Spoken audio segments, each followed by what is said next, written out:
পুরো পশ্চিম তীরকে ইসরায়েলের অংশ হিসেবে স্বীকৃতি দিতে ডোনাল্ড ট্রাম্পের কাছে রীতিমতো আবদার ইহুদি বসতি স্থাপনাকারীদের।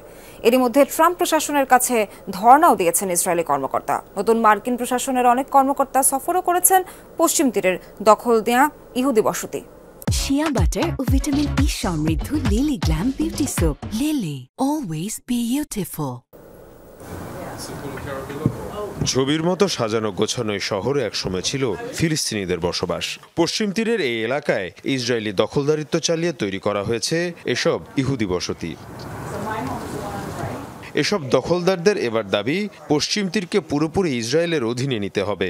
আর এই প্রক্রিয়া হস্তক্ষেপ করতে সদ্যজয়ী মার্কিন প্রেসিডেন্ট ডোনাল্ড ট্রাম্পের কাছে রীতিমতো আবদারও জানাচ্ছেন তারা। যুক্তরাষ্ট্রের নতুন প্রশাসন আমাদের ঐতিহ্যবাহী এলাকা আমাদেরকেই ফিরিয়ে দিতে সহায়তা করবে।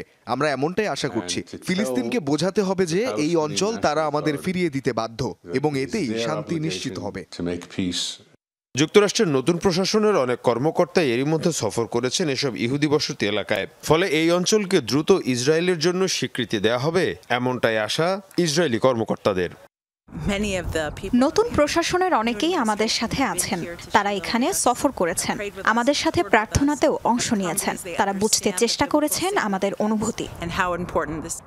আন্তর্জাতিক বিভিন্ন গণমাধ্যম বলছে, গেল এক বছরে পশ্চিম তীরে রেকর্ড পরিমাণ ইহুদি বসতি নির্মাণ করেছে দখলদার ইসরায়েলি কর্তৃপক্ষ। বিশেষ করে ৭ অক্টোবর হামাসের অভিযানের পর আবাসিক এলাকা, সড়কসহ বিভিন্ন অবকাঠামো নির্মাণ বেড়েছে কয়েক গুণ। মীর মুশফিকা হাসান, যমুনা নিউজ।